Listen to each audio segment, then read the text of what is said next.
रूस की सबसे बड़ी ताकत उसकी मिसाइलें हैं। मिसाइल और ड्रोन की वजह से ही पुतिन यूक्रेन के इंफ्रास्ट्रक्चर को तबाह करने में कामयाब हुए हैं। लेकिन अब अमेरिका यूक्रेन को ऐसा कवच देने वाला है जो रूस की मिसाइल, ड्रोन और एयरक्राफ्ट को हवा में ही नष्ट कर देगा। इस कवच का नाम है पैट्रियट एयर डिफेंस सिस्टम। रूस में अब खलबली मची है। रूस को लग रहा है पैट्रियट के आते ही उसकी मिसाइल कबाड़ की तरह गोदाम में पड़ी रह जाएंगी। यही वजह है कि रूस बार बार नाटो को धमकी देने लगा है। पुतिन के करीबी दिमित्री मेदवेदेव ने कहा है कि पैट्रियट दिया गया तो रूस नेटो देशों पर अटैक कर देगा। अमेरिका ने रूस को हाइमार्स दिया, रूस चुप रहा।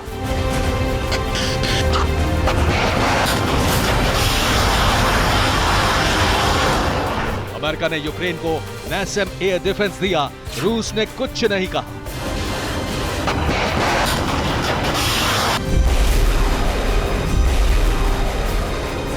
लेकिन अब जैसे ही अमेरिका ने पैट्रियट डिफेंस सिस्टम देने की बात की, रूस में खलबली मच गई।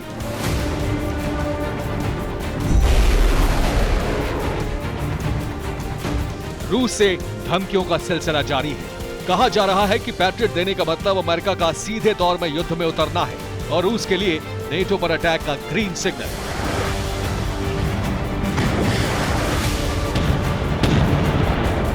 पुतिन की बेचैनी की वजह है पैट्रियट की ताकत, पैट्रियट के सटीक प्रहार की खासियत और आसमान में एक कवच बनाने की ताकत।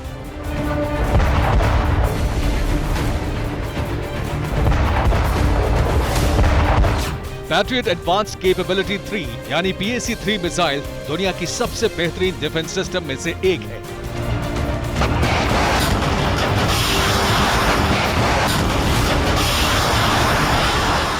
पैट्रियट मिसाइल सिस्टम 3 ट्रकों के जरिए कहीं भी तैनात किया जा सकता है। पहला हिस्सा है रडार। ट्रक पर तैनात सर्विलांस रडार आसमान पर नजर रखता है और दुश्मन की मिसाइलों को ट्रैक करता है। डिफेंस सिस्टम के साथ एक ट्रक कंट्रोल सेंटर के तौर पर काम करता है। रेडार से मिली जानकारी के बाद कंट्रोल स्टेशन मिसाइलों को एक्टिव कर देता है। तीसरा हिस्सा मिसाइल लॉन्चर का है। ये सिर्फ चंद सेकंड में प्रहार के लिए तैयार हो जाता है।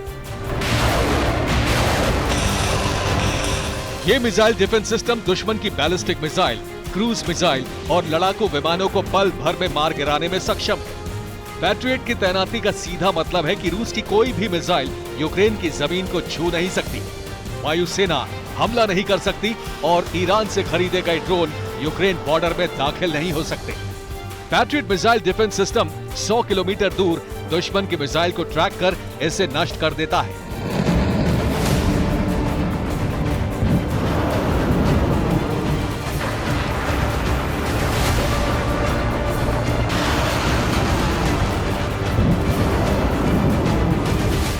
यानी मिसाइल लॉन्च होते ही पैट्रियट सिस्टम उसे तबाह कर देगा।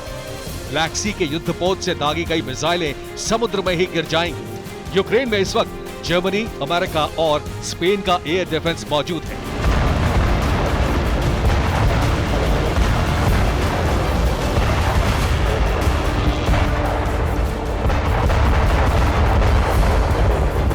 रूस की कई मिसाइलों को यूक्रेन हवा में नष्ट कर चुका है, लेकिन यूक्रेन के पास ऐसा डिफेंस सिस्टम नहीं है जो एक साथ कई मिसाइलों को एक ही समय में गिरा सके।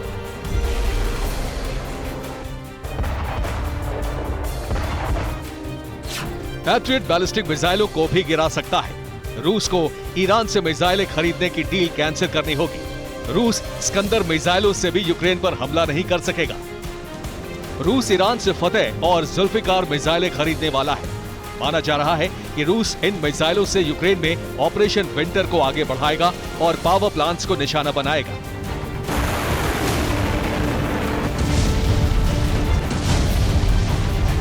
यूक्रेन इसीलिए बार बार अमेरिका से पैट्रियट की मांग कर रहा है और अमेरिका भी पैट्रियट देने पर राजी हो गया है। रूस इसे उकसावे की कार्रवाई मान रहा है और नेटो देशों को युद्ध की धमकी दे रहा है।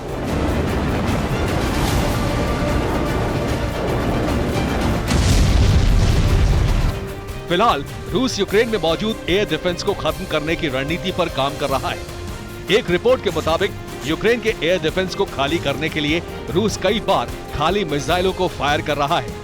यूक्रेन में मौजूद एयर डिफेंस ऐसी मिसाइलें गिरा रहा है जिसमें विस्फोटक जैसी जरूरी चीजें नहीं थी।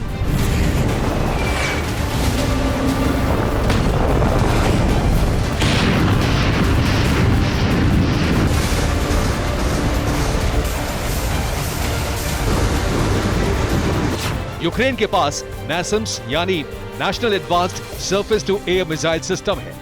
स्पेन ने यूक्रेन को made in Italy Aspide air defence system की सप्लाई दी है। जर्मनी का IRIS-T एयर डिफेंस सिस्टम पहले से यूक्रेन की सुरक्षा में तैनात है। क्रीमिया ब्रिज पर धमाके के बाद से रूस लगातार कीव पर मिसाइलों से हमले कर रहा था। इसके बाद ही ज़ेलेंस्की नेटो देशों से एयर डिफेंस की मांग कर रहे थे। NASAMS मीडियम रेंज का एयर डिफेंस सिस्टम है। NASAMS अपने 30 से 50 किलोमीटर इलाके में सुरक्षा देता है। किसी छोटे शहर की सुरक्षा के लिए एक NASAMS काफी है। इस मिसाइल सिस्टम को नॉर्वे और अमेरिका ने मिलकर बनाया है। कीव करीब 60 किलोमीटर के रेडियस में फैला है। ऐसे में अगर कीव में सिर्फ 2 NASAMS एयर डिफेंस की तैनाती कर दी जाए तो यूक्रेन की राजधानी पर मिसाइल या ड्रोन से अटैक करना मुश्किल हो जाएगा। यूक्रेन को स्पेन ने made in Italy Aspide air defence भी दिया है। एस्पाइड भी मीडियम रेंज का एंटी एयरक्राफ्ट मिसाइल सिस्टम है। यूक्रेन को ब्रिटेन से भी एयर डिफेंस मिलने वाला है। Britain AMRAAM anti aircraft missile Ukraine को देने वाला है। अमेरिका यूक्रेन को हॉक एयर डिफेंस भी दे सकता है। Hawk interceptor missile Stinger missile system का अपग्रेड वर्जन होगा। ये कम दूरी का एयर डिफेंस सिस्टम है जिसका इस्तेमाल यूक्रेनी सेना पहले से ही कर रही है और अब इसे अपग्रेड किया गया है। अमेरिका ने एयर डिफेंस देकर रूस की बौखलाहट को पहले ही बढ़ा दिया था। अब पैट्रियट रूस और अमेरिका की डायरेक्ट फाइट की वजह बन सकता है। फरवरी से जिस विश्व युद्ध की आशंका है उसकी वजह भी पैट्रियट बन सकता है। Bureau report, TV9 Bharatvarsh.